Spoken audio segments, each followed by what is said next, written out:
The Pulitzer Prize-winning photo from the famous Vietnam bombing. She's known as Napalm Girl.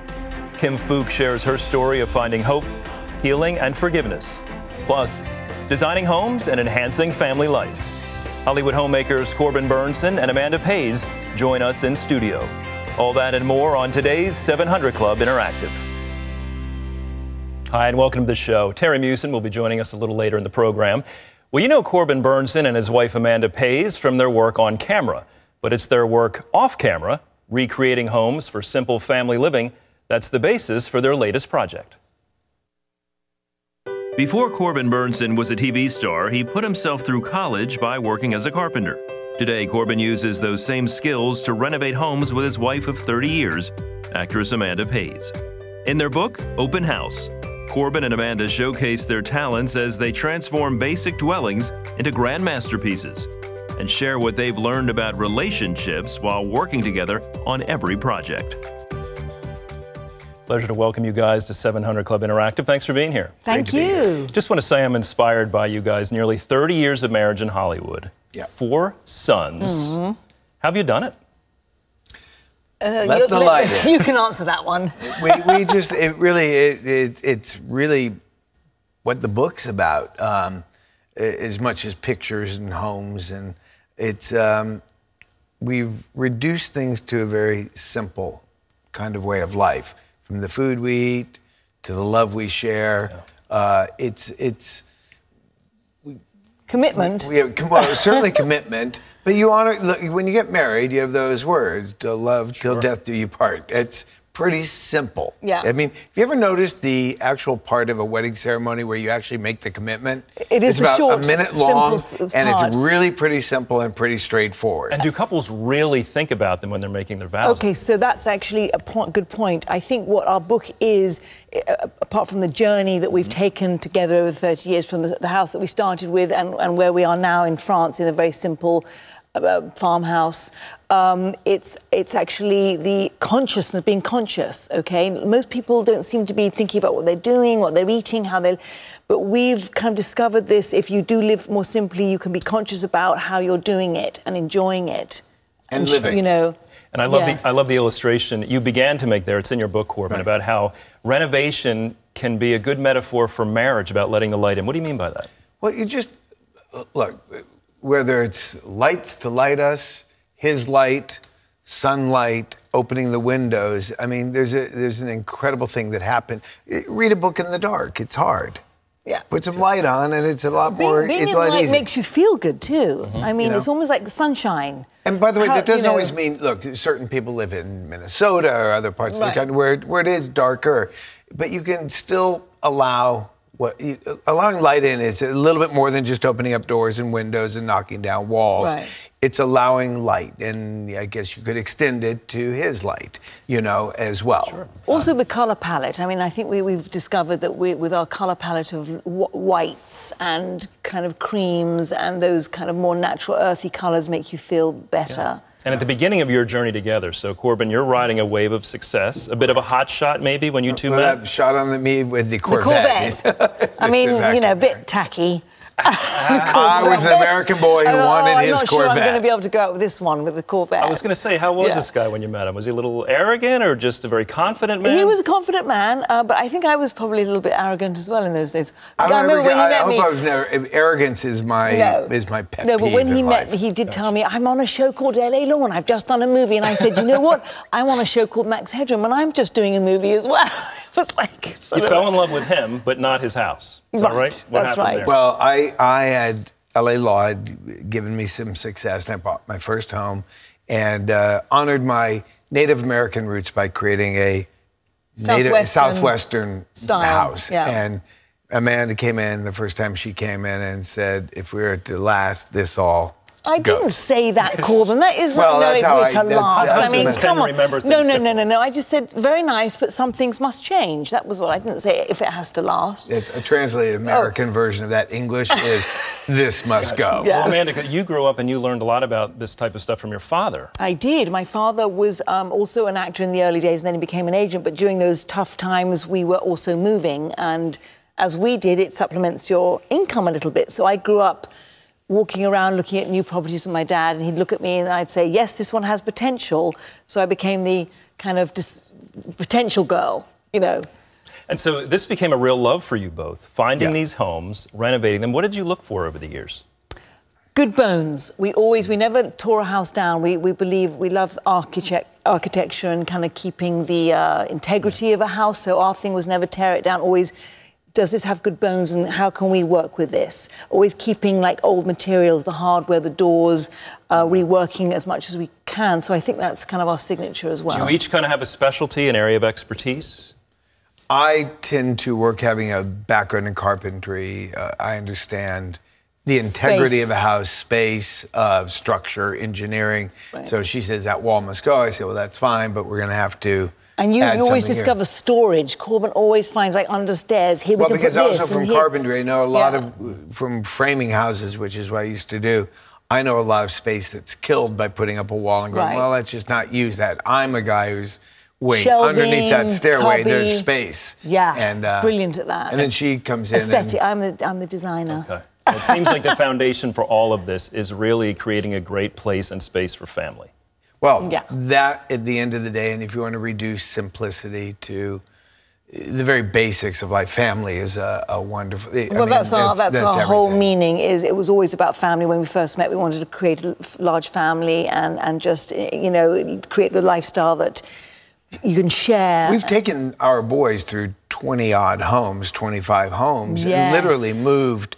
We've been in homes while we renovate homes, and out in a year. Yeah. But our family comes first. Our family comes first. Amanda makes a wonderful chicken dinner that we all love and know, and whether we're in France or we're in Virginia or wherever it is, it's going to be that dinner. Yeah. And it's been challenging, I would suppose, over the years with your busy careers as well to have that family time. Has that been a tough balance? Well, actually, I gave up my career to raise my children, so I was always there, and I was always the one that was kind of directing, dinners, and we always sat around the table, and Corbin did make us. It's not been challenging. It's you just have to know that, and all the choices you make, where you go, what you accept, all the temptations that come, you go. My commitment is to my family, is to my wife, and then to my family. Which is not difficult, actually. But that's simple. I was going to say, the process of simple living is important. Yes, right. Exactly. And if you just keep that and just honor that, you kind of come back to... The rest just falls into place. Yeah. Now, Corbin, I want to ask you, because you've got a lot of projects going on. Right. You've got an upcoming project with Regent University. Tell us about that. Well, it's wonderful to be back here. This is where I first found out about Regent and the film school, doing the 700 Club for promoting one of our films back a while ago. And we have a film coming up called Mary for Mayor that I wrote very specifically to do in the area, and also to integrate the students in the communications film program, not only behind the scenes, which we did with our last film, In Lawful Years, but I made it more high school themed, knowing that some of the students, the actors, I really wanted to bring some of the actors into this film. So, we're excited. We're going to do it in January. Do I understand your lovely wife is going to be a part of it? He's finally cast me in one of his movies. Okay. Did you hint along the way? I think this one I might have hinted. Well, we've been enjoying travelling together.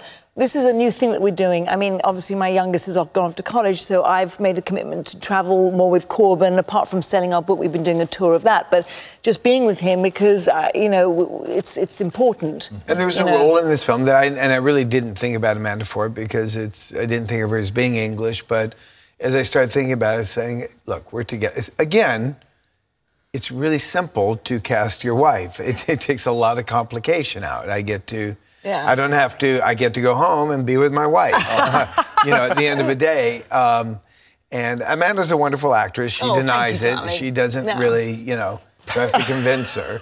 And it's actually really helped shape what the story is, too, now that she'll be in it. Great. We look forward to it. Thank you so much for being here. If you would like to pick up a copy of Corbin and Amanda's book, it's called Open House: Reinventing Space for Simple Living, and it's available wherever books are sold. Thank you again. Really enjoyed it. Thanks for having us. Terry, over to you.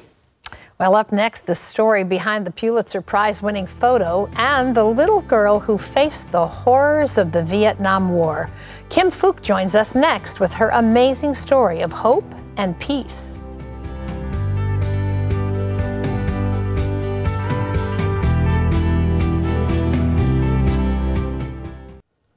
The old saying goes, a picture is worth 1,000 words. Well, somehow words don't capture the emotion of that now infamous photo of the Napalm Girl, Kim Phuc. Her clothes and skin were burned from a napalm bombing, and that was just the beginning of her journey. It's one of the most iconic photos of all time and one of the most haunting. It was taken in 1972 at the height of the Vietnam War. It's the image of a 9-year-old Kim Phuc running naked in the street after a napalm bomb exploded on her neighborhood. Her burns were so bad, the doctors gave her 0 chance of survival and took her body to the morgue.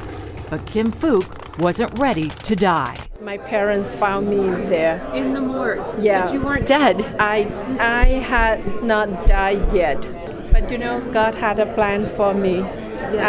He's not finished with me yet. Kim tells her amazing life story in a new memoir, Fire Road, the Napalm Girl's journey through the horrors of war to faith, forgiveness, and peace. Wendy Griffith, CBN News. Well, Kim Phuc joins us now. It's so good to have you here with us. Thank What you. a journey God has had you on. Your name actually means golden happiness, and that was what your childhood was like before that day in June of '72, wasn't it? Exactly. Yeah, I mean, you lived in a village that you loved. Your family was very close-knit. You really had, in your own heart and mind, everything you needed to have a golden childhood. Yes. Then the day arrived with the napalm bombing. Did you have any idea that this was about to happen? Any warning? No. As a child, I just play around with my cousin. Yeah.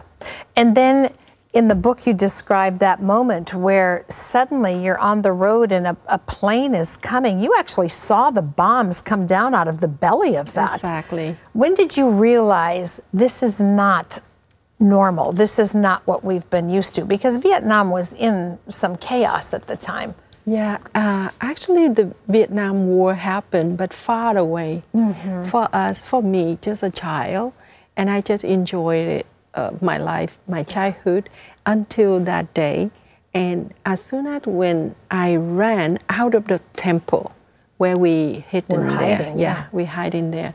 So in the front of the temple, when I saw the airplane was so fast and so loud and so close to me. And I just stood right there and I turned my head and I saw the 4 bombs just landing down. And I heard the noise, boop, boop, boop, boop. And suddenly I saw the fire everywhere around me. And it wasn't an explosion like one would normally think yes, of a plane bomb. It's really just turned the fire everywhere, and then I just saw the fire over my left arm, and I used my like right here. Yeah. I used my right hands. I just to brush it off. Yes. But what people may not realize is napalm sticks. It's like a substance that once it's on you... And then it's burned everywhere, it sticks there. Yeah. Yeah. Listen to this if you want some interesting information. Water boils at 212 degrees. Napalm burns at 5,000 degrees, hotter than a building fire. How did you survive that? You know, as I watch that picture, we see the back of you at some point.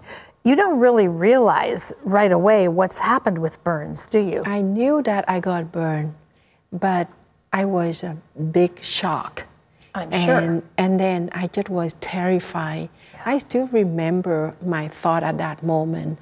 I just thought, oh my goodness, I got burned so badly like that, and I would be ugly. So people, they would see me different way.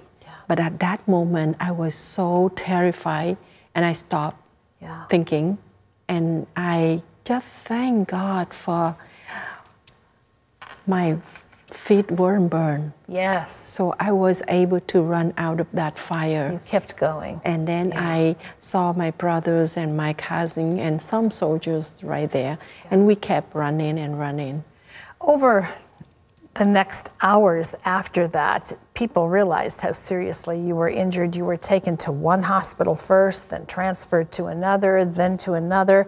In the end, you wound up in a morgue, which is where your mother found you, because everyone just felt like these burns were so serious. And that is true of serious burns, that they are life-threatening. So no one assumed you would make it.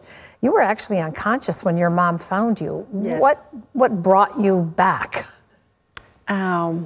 Properly, I didn't know anything because I passed out. Mm-hmm. I lost consciousness. So from the sheer shock and pain of it all. Exactly. And so all the story I learned from my mom, from my photographer, from whosoever was there. Yes. You eventually, you had been originally in a belief system that was common to Vietnam. It was called Cao Dai. And really, that wasn't, you were very, very religious, devoted to your faith, but then you found Jesus Christ later in your life. How did faith change life for you? I'm so thankful that I became Christian when I was 19, in Christmas 1982.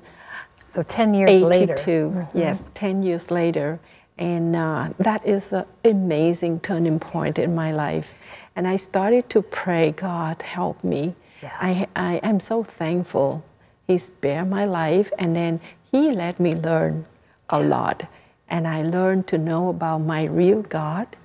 And I pray that God, please help me, give me the wisdom, and give me the compassion. When I read the Bible in Luke 6:27-28, love your enemies, do good to them who hate you. Oh my goodness, how can I do it? It seemed to me like impossible. But I just learned to work on that. I just trust God and obey God that He can do impossible things for me. And that's really what all of us have to do, isn't it? To trust Him to produce in us the thing He calls us to do. You say in the book that if you had to say there was one gift from God, one attribute of His that He gave to you that matters above all else, it's peace. That peace and joy. Yeah. And that came, in some ways, that came through forgiveness, didn't it? Exactly, yes. Yeah. And I learned so much about forgiving people who caused my suffering. Yeah. Whosoever who caused my suffering, I pray for them. And the more I pray for them, the softer my heart became. The more peace you got. Yes. And it's my soul, it's just like in my heart, it set me free. Yes. Yeah. And you know, I just want to tell people that we are touching the tip of the iceberg of your story, but the message of Fire Road for all of us is that there is freedom in forgiveness, and it's available to all of us. Yes. You had a teachable, willing heart and spirit, and that's why God moved so powerfully in you. And your book is a powerful recounting of your life, Kim Phuc. It's called Fire Road, the Napalm Girl's journey through the horrors of war to faith, forgiveness, and peace. And you can find this book wherever books are sold. Thank you so much for your message. Thank you. It's great to have you here. Thank you, Terry. Andrew? Thanks so much, Terry. Well, up next, she couldn't escape the condemnation in her own mind. That was when the voices really started. You're nothing. You are a piece of trash. Look what you've done. We're going to find out why she struggled with guilt and how she was finally able to get free right after this.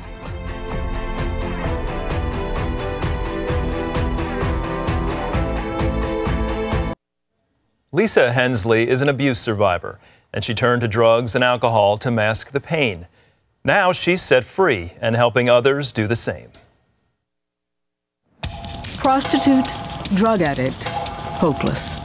A few of many words that describe how Lisa Hensley saw herself. That's the neon sign all my life. No good. Piece of crap. Trash.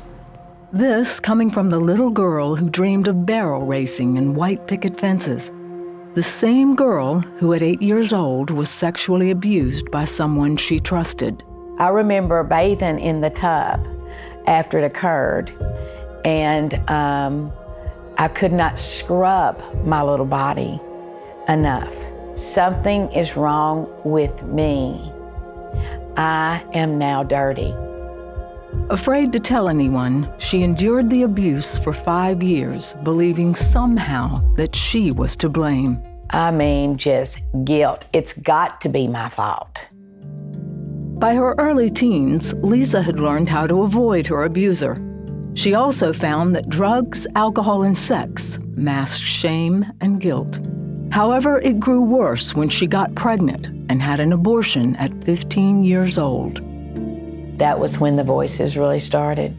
You're nothing. You are a piece of trash. Look what you've done. When she got pregnant again at 17, this time she kept the baby and named him Joshua. I needed somebody to love me. And I thought I could do it. It's going to be me and you, and he's going to love me. After high school, Lisa moved out and got a job, doing her best to raise her son. She often dropped Joshua off at her mom's so she could get high and party. Once, while she was out to score some drugs, Lisa realized her 5-year-old son, asleep in the back seat, deserved better. I just looked back and he was so sound asleep, and I looked ahead and where I was at. I just said, what am I doing? What am I doing?